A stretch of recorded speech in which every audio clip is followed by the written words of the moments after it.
Friday. I am Marwan Cameron. This is the Conduit. You know what time it is, everyone.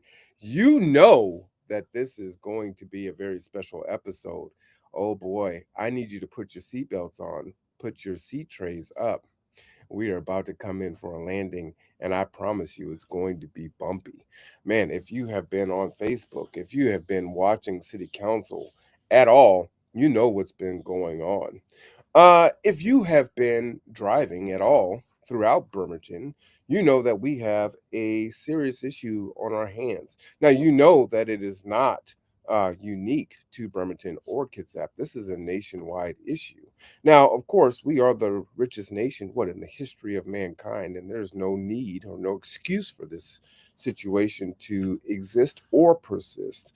And the temerity and the audacity for our lawmakers and for our government to allow this to happen is egregious and offensive, especially when we have folks that are what we would say, little d, as far as Democrats, that would allow this to happen, right? And they say that they are for the people, but yet they allow this to happen, or they say that this isn't their role of government to take care of the people, right?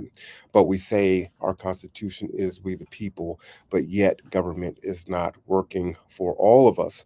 And so we have a homelessness issue and a crisis here in Bremerton in particular. And it was really made very glaring through COVID, where we saw Wheelerville, and we might as well call it Coughlinville as well, because this was Coughlin's district. And we saw tents pop up on ML King and also on the other side of Broadway. And we saw how bad things got. And we saw more than 80 to 100 souls on ML King who were urinating and defecating in the streets because there were no porta potties, and they were going down our city sewers, which is a health hazard, and the issues there. And what we did to advocate for porta potties and human decency. So not only was it a health issue, but it was also a human decency issue as well. And so, folks were hungry, folks were unhoused, and we just did not have to deal with that. And folks did not have to suffer that. Now, there are people that believe, hey, you need to pull yourself up from your bootstraps. And these people just need to work hard. And folks are addicts and alcoholics. And, if they wanted it, then they would just, work hard, and they would do what they had to do. But we also know that, through research and interviews and whatnot, that everyone that was down there, one, are not addicts or alcoholics, and two, there's mental health, and three, and first and foremost, that many folks that were down there got down there in a lot of different ways, and then through being homeless over the course of time, fell into addiction because is it like a black hole, and it's hard to break out of that once you fall into homelessness, especially when there are little to no resources in order to do so.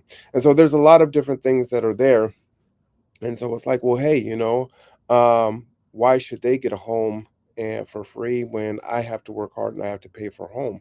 And no one is saying that someone should get a $500,000 home, 3-bed, 2-bath, 2,000 square foot home. But, 300, 400 square foot tiny home or shelter or something of that nature, yeah, absolutely. It is literally pennies. And when you look at the cost, you are talking about, when you weigh it, it is cheaper, right? So if you're being fiscally responsible, and you look at it from a Republican standpoint, because typically you would say Republicans are fiscal hawks, right? Then it is cheaper to actually take care of people than look at it on the other side, where they're going to emergency rooms and trying to deal with the situation on the other side, right? So it is far better to do it that way. On the left, it is more humane to actually take care of folks, and it's the human thing to do. So anyway, I'm going to stop talking. I just kind of wanted to lay those ground rules out there. You're not here for me. You see me all the time, right? It is the Conduit with Marwan Cameron. So without further ado, let me go ahead and bring my guest on, the real people here for the time. I want to introduce and welcome Kimmy Siebens and also Jose Camacho. I'm going to go ahead and just give them a, and I'm also going to take off my headset and give them a standing ovation because they absolutely deserve it. Let me go ahead and bring them on. If you're there, give them a standing ovation as well. Thank you guys so much for joining us. How are you doing today? Not bad. It's a bit surreal. Why do you say that it is surreal? There is a lot of gadgetry around me right now. I used to be the gadget guy for a dinosaur attorney back in the day. So I actually knew something about all the gadgets that might be used in the law firm, but it's been so long. So you have like, this looks kind of like the controls to a nuclear reactor here. Very impressive, Marwan. Well, thank you. Thank you. Kimmy, how are you doing? I'm great. I'm just really happy to be here with you guys. I'm a registered nurse over in the trauma unit at Harborview. And so, unfortunately, we call this season a trauma season. And it's incredibly emotionally draining and challenging, physically hard work. And so, I'm just grateful to be like sitting down. I have some iced coffee. I got my colleague here to, we hardly get to see each other in person. Same with you, Marwan. So, I'm just grateful to be alive and be here and be able to help the community. Well, before we get started, a couple of things. First, if you really want to get comfortable, the bottom does pull out. So if you want to, kick your legs out, you can do that. Two, it has been very difficult to get both of these guys in the studio together on a podcast. So thank you very much. You have no idea how hard it's been to get Jose on. So this is very magical. And so I'm very excited. But we want to send shout outs to folks that are tuning in to watch. So again, we appreciate you. The Conduit is nothing without the people that are tuning in. So shout out to Jocelyn. Thank you. Love you. Shout out to Jessica Donaldson watching. Again, to Jocelyn, I love you, Jessica, and Missy. Hey, ladies. Missy was at the house dropping off the containers of food yesterday. So these are all the warriors out there helping to support all the people. And Jessica, again, it's not showing live on the Conduit page. Okay, so don't go to the Conduit, go to Facebook, but I will add it on there. We're broadcasting on so many different channels. I did not put it on the Conduit Facebook page or the Conduit YouTube channel. It is on Marwan Cameron Facebook, and it is on the Conduit YouTube channel, but it is on Twitch and a whole bunch of other spots there. So just wanted to put that on there. So without further ado, I just want to go ahead and jump in. I'm going to throw it to Kimmy first to kind of just lay it out for us. And if you would, Kimmy, just go ahead and give us the beginning salvo.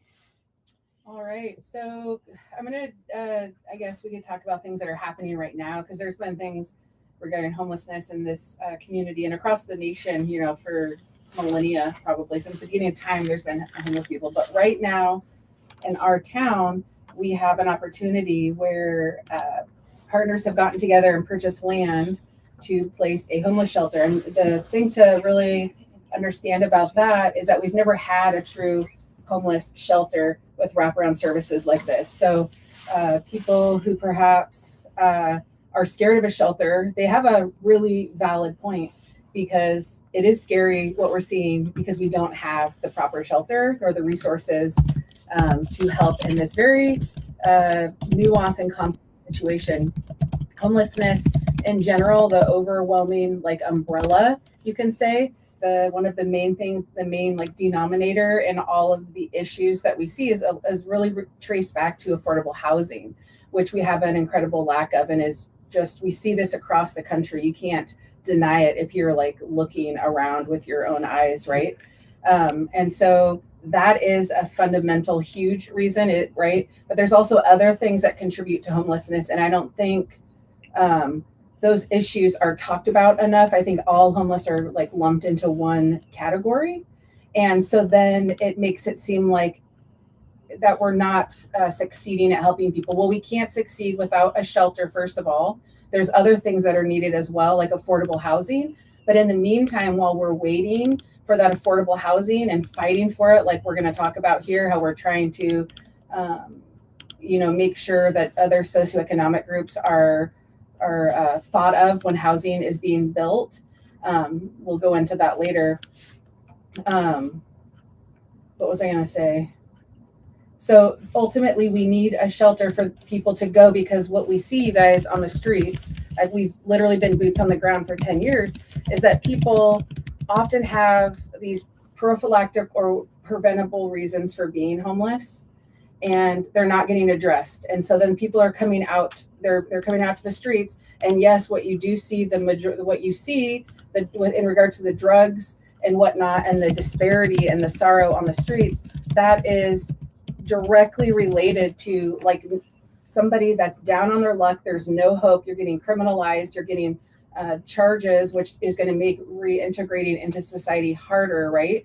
So you're seeing all of that that play out because we don't have a shelter, and we can address issues more easily when people are in a shelter inside. We're not chasing them around outside. We're not trying to provide them with their medical care and their wound care while they're laying in the dirt. And also one thing that I wanted to talk about with you guys today was, it seems, in my opinion, that like, say there's another crisis in a community, like any other crisis, it seems, but this one, like say that a bridge falls down and it needs to be rebuilt. And so you bring in experts, you bring in like the structural engineers and all these people who know how to solve that problem and rebuild the bridge.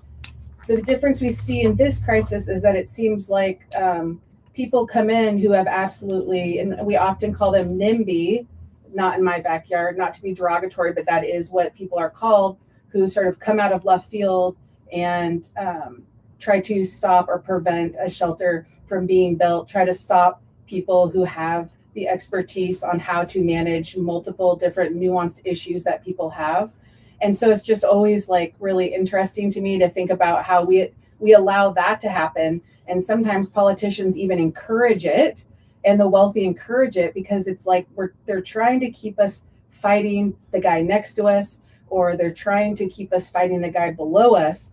But we're not looking up, and we're not looking at these systemic issues at play, and we're not allowing the experts to really make a difference. Because in order to really make a difference, the approach has to be much grander than what we've seen. It can't be these little band-aids, like this little 2-3 person house or respite or whatever, or 8 beds.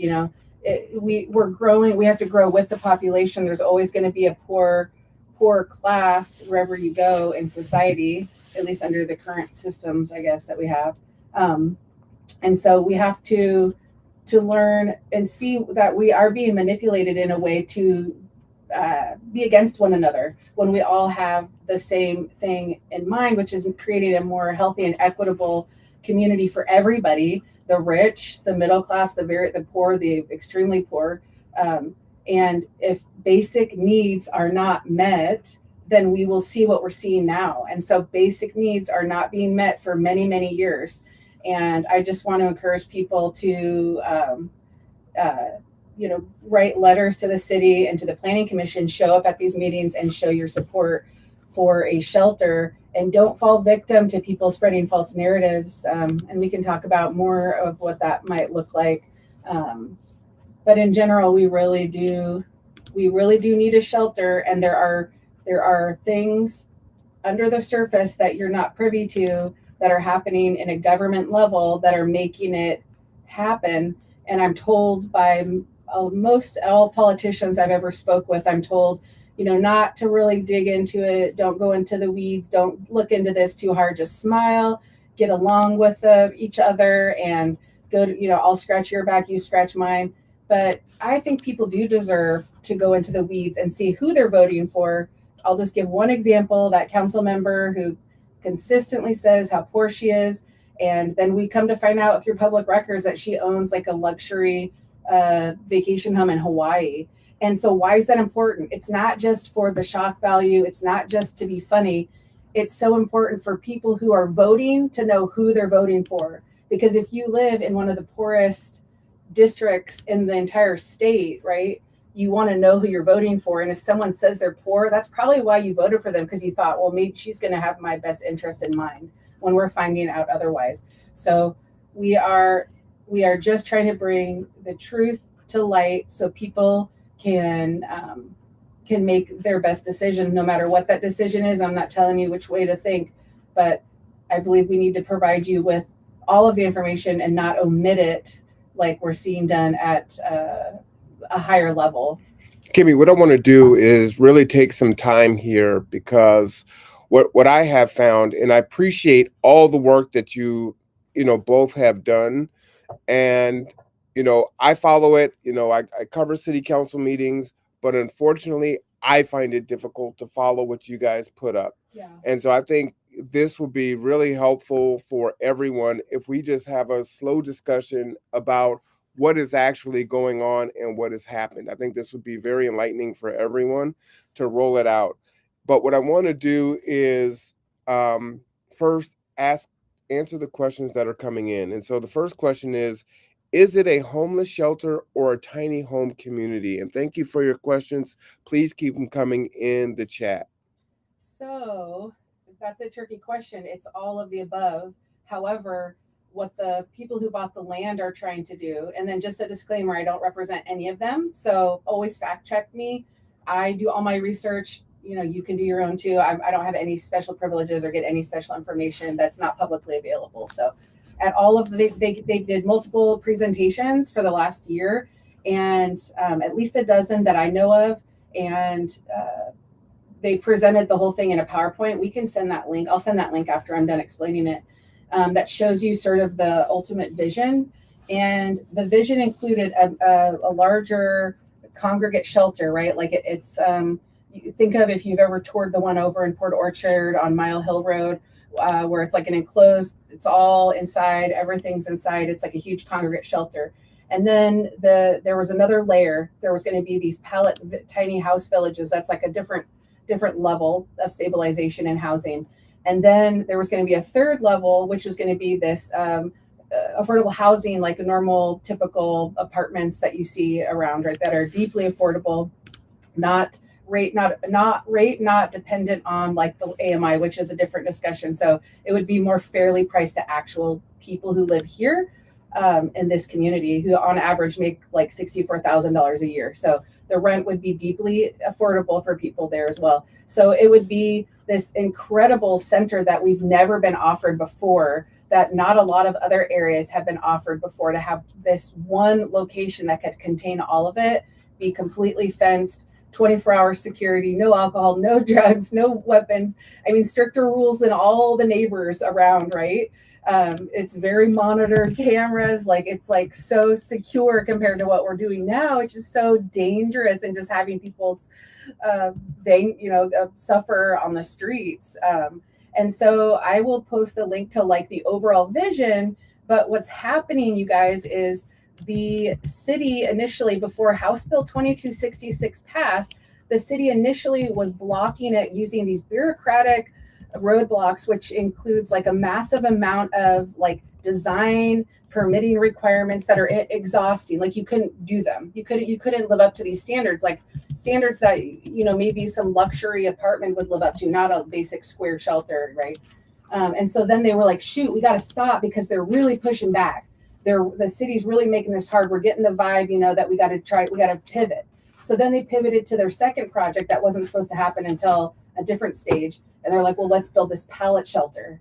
So that's how it's confusing, is people are wondering, what is it? The congregate shelter? Is it the pallet shelter? Well, they want to do all of it. And the goal is that they still will, but we're highlighting how they're getting blocked and how we need to speak up against this, because they're doing it in a very quite sneaky way, as Jose will talk about later. All right. So if you will, what is that website? So I can go ahead and put that in there. Do you know what the name of it is offhand?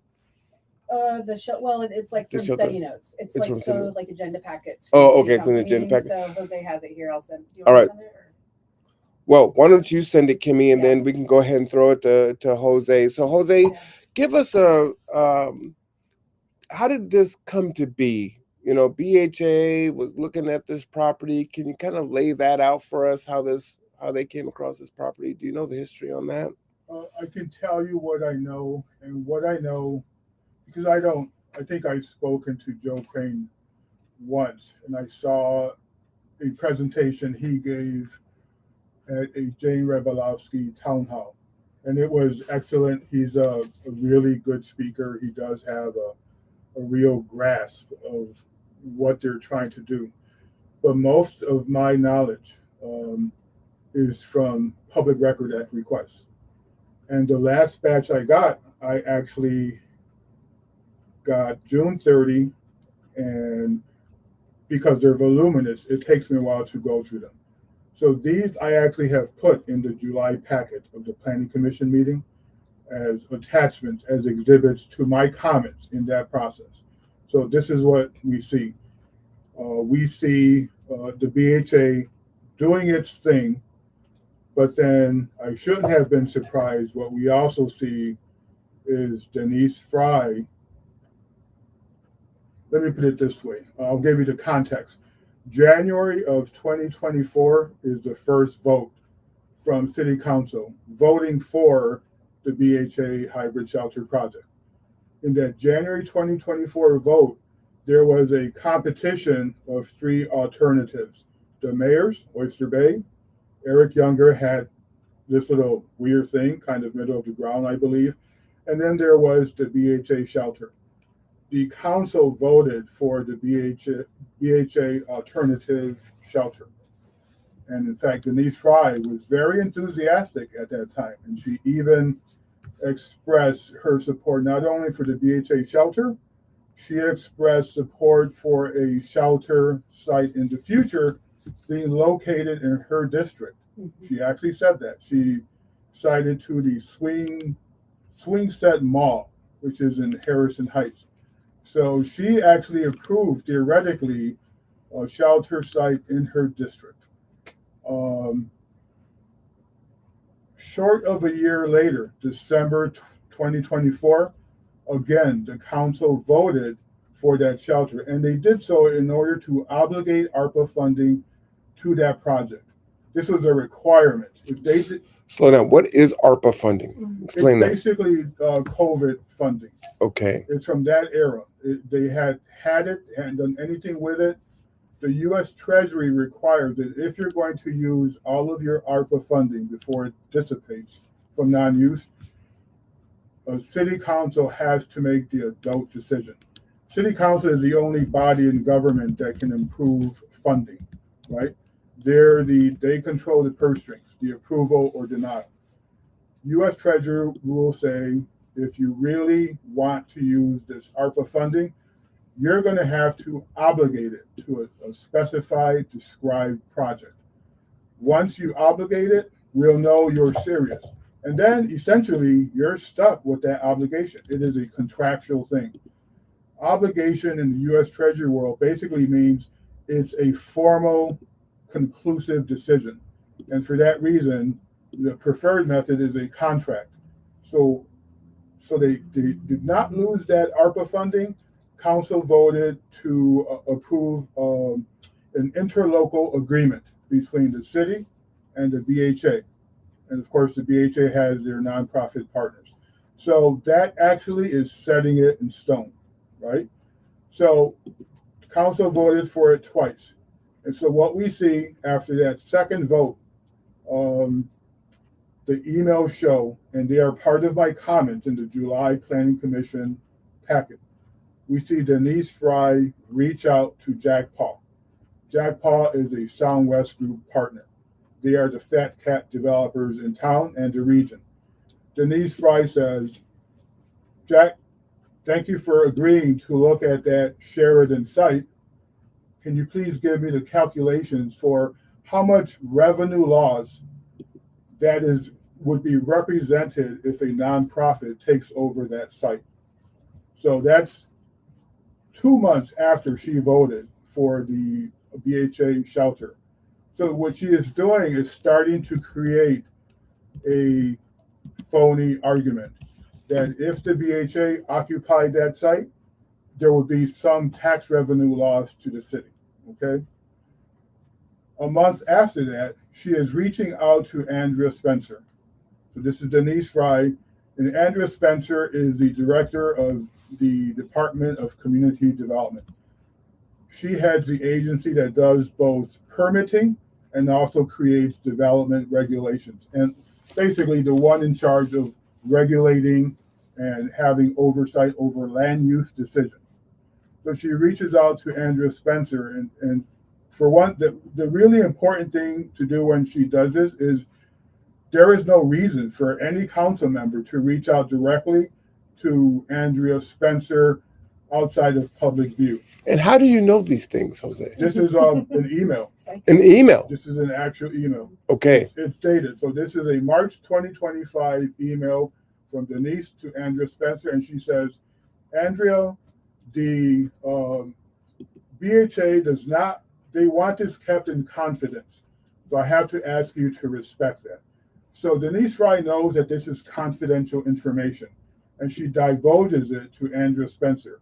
There's no reason for this. And in fact, a state law prohibits government officials who have confidential information by reason of their official position. They are supposed to keep that confidence. So Denise Fry, in order to start the sabotage of this shelter, she tells Andrea Spencer, I have some concerns. This is a high value property. And then she says, great views, exclamation mark. I'm concerned that revenue will be lost if the BHA takes over this site. And then she says, and by the way, do you know about the Opportunity Zone 2.0? So they have an exchange, March of 2025. Andrea Spencer admits she didn't know about the Opportunity Zone 2.0.